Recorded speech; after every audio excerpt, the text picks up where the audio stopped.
हम लगातार आपको ये कहते आ रहे हैं कि बात सिर्फ किसानों के आंदोलन की नहीं है, इसके पीछे की कहानी बहुत बड़ी है।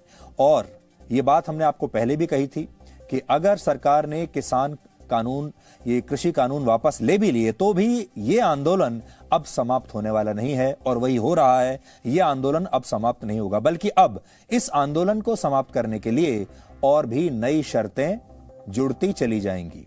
आज उत्तर प्रदेश के बाराबंकी में असदुद्दीन ओवैसी ने यह कह दिया कि वो कृषि कानूनों के वापस होने के बाद अब केंद्र सरकार से नए नागरिकता कानून को भी वापस लेने की मांग करते हैं। उन्होंने कहा कि अगर इस कानून को वापस नहीं लिया गया तो वो फिर से सड़कों पर निकलेंगे, प्रदर्शन करेंगे और अब वो उत्तर प्रदेश में ही एक नया शाहीन बाग बना देंगे।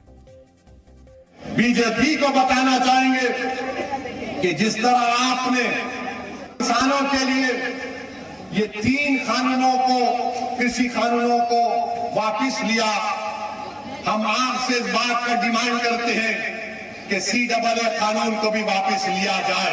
क्या आपको मंजूर है? क्या आपको मंजूर है कि CAA का कानून वापस लिया जाए? अरे अगर है मंजूर तो कहो मंजूर। हमसे मीडिया वाले पूछ रहे हैं कि अगर नहीं करे तो क्या करेंगे? अगर NPR और NRC का कानून बनाएंगे तो हम दोबारा रोड पे निकलेंगे, यहीं पर भी शाहीन बाग बनेगा इंशाअल्लाह ताला। हम खुद आएंगे यहां पर। तो अब ये आंदोलन ऐसे समाप्त होने वाला नहीं है। इस आंदोलन के साथ और भी नई नई शर्तें जुड़ती चली जाएंगी। असदुद्दीन ओवैसी ने कह दिया कि अब इसके साथ आपको नया नागरिकता कानून भी वापस लेना पड़ेगा, नहीं तो वो आंदोलन भी दोबारा शुरू हो जाएगा। उत्तर प्रदेश में नए शाहीन बाग बन जाएंगे। इसके बाद अभी 1-2 दिन में ही आप देख लीजिएगा, कश्मीर में आर्टिकल 370 दोबारा से लागू करने को लेकर भी अब फिर से मांग उठने लगेगी। हमने आपको आज से 9 महीने पहले यहीं जी न्यूज से आपको यह बताया था कि अगर कृषि कानून सरकार ने वापस ले भी लिए तब भी अब यह किसान आंदोलन समाप्त होने वाला नहीं है। और उस दिन का यह वीडियो आजकल बहुत वायरल हो रहा है, आजकल बहुत चर्चा में है। और आप में से ज्यादातर लोगों के व्हाट्सएप ग्रुप में या सोशल मीडिया में यह वीडियो एक बार फिर से आ चुका होगा, आपने देख लिया होगा। लेकिन अगर आपके पास अभी तक आपके ग्रुप में यह नहीं आया है तो आज आप एक बार फिर से यह वीडियो देख लीजिए। फरवरी का है इस साल, और उस दिन हमने आपको क्या कहा था वो आप देख लीजिए, क्या भविष्यवाणी हमने की थी और उसे आज की स्थिति के साथ आप मैच करके देख लीजिए। आज हम आपको एक बहुत बड़ा और महत्वपूर्ण दस्तावेज दिखा रहे हैं जिसमें आपको यह पता चलता है कि भारत के खिलाफ कितने बड़े स्तर पर एक अंतर्राष्ट्रीय साजिश हो रही है। और उसमें बहुत बड़ी बड़ी PR एजेंसियां लगी हुई हैं, बहुत बड़े बड़े NGOs लगे हैं और बहुत बड़ी बड़ी शक्तियां इसके पीछे काम कर रही हैं। अगर इस नए दस्तावेज की बड़ी बात पर गौर करें तो वो ये है कि विदेशी ताकतों को ये नहीं पता कि अगर भारत सरकार ने कृषि कानूनों को वापस ले लिया तो फिर उसके बाद क्या करना है। तो इस स्थिति को आज आपको नए नजरिए से समझना होगा। और आज मैं आपको जो बता रहा हूं वो ये कि अगर आज भारत सरकार ये कह भी दे कि वो कृषि कानूनों को वापस लेने के लिए तैयार है, तब भी अब ये आंदोलन और ये अंतर्राष्ट्रीय साजिश रुकने वाली नहीं है, क्योंकि ये कृषि कानूनों को लेकर है ही नहीं। ये साजिश कृषि कानूनों का सिर्फ इस्तेमाल कर रही है, लेकिन कृषि कानूनों को वापस दिलवाना करवाना वो इसकी अंतिम मंजिल नहीं है। इसलिए एक बात आप जान लीजिए, आज अगर भारत सरकार कह भी दे कि कृषि कानून वापस ले रहे हैं, तब भी अब यह आंदोलन रुकेगा नहीं, क्योंकि यह आंदोलन की जो सड़क है, इस आंदोलन का जो हाईवे है, यह असल में कहीं और जाता है। इसका उद्देश्य असल में कुछ और है। क्या है, अब मैं आपको पढ़कर बताता हूं। सोचिए, अगर सरकार किसानों के दबाव में आकर कृषि कानूनों को वापस लेने की घोषणा कर दे तो फिर क्या होगा। कल्पना कीजिए, तब शायद आंदोलन कर रहे किसान असमंजस में पड़ जाएंगे कि सरकार इतनी आसानी से मान कैसे गई, और शायद वो ये कहेंगे कि ऐसे कैसे समाप्त हो सकता है ये आंदोलन। तो इसकी संभावना है कि तब वो ये मांग भी सरकार के सामने रख दें कि पहले उग्रवादी वामपंथी नेताओं को जो इस समय जेल में हैं उन्हें छोड़ा जाए, क्योंकि इस आंदोलन में वामपंथी भी शामिल हैं, वो अपने सारे लोगों को छुड़वाएंगे, वो सारे अर्बन नक्सल्स को छुड़वाएंगे। इसलिए अगली मांग तुरंत ये आ जाएगी, जैसे ही उन्हें लगेगा कि सरकार झुक रही है, कि अब सारे अर्बन नक्सल्स को जेल से छोड़ा जाए, नहीं तो हम उठेंगे नहीं यहां से। सोचिए, अगर सरकार ने यह मांग भी मान ली और कह दिया कि अर्बन नक्सल्स को और सारे कम्युनिस्ट उग्रवादियों को जेल से छोड़ देंगे, तब क्या आंदोलन समाप्त हो जाएगा? जवाब है तब भी नहीं होगा।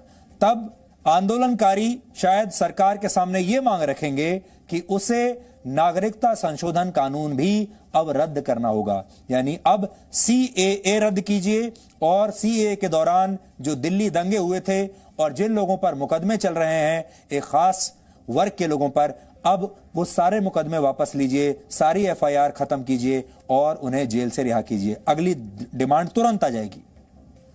और सोचिए कि सरकार ने यह मांग भी मान ली और उन सब लोगों को रिहा कर दिया जो शाहीन बाग के दौरान दंगा फैला रहे थे, जिन्होंने उस दौरान दिल्ली में दंगे किए थे।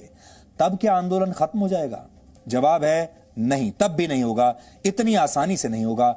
और तब शायद सरकार से यह मांग की जाएगी कि अब जम्मू कश्मीर से धारा 370 जो आपने हटा दी थी, उसे दोबारा बहाल कीजिए, अपने उस फैसले को वापस लीजिए जिसमें अनुच्छेद 370 को हटा दिया गया था। फिर यह मांग की जाएगी, क्योंकि आप हमेशा याद रखिए, कृषि कानून संसद ने पास किए हैं, और अगर संसद द्वारा पास किया गया एक कानून अगर वापस लिया सरकार ने, तो फिर जम्मू कश्मीर का अनुच्छेद 370 वाला कानून भी इसी संसद ने पास किया था, फिर यह भी वापस लेना पड़ेगा।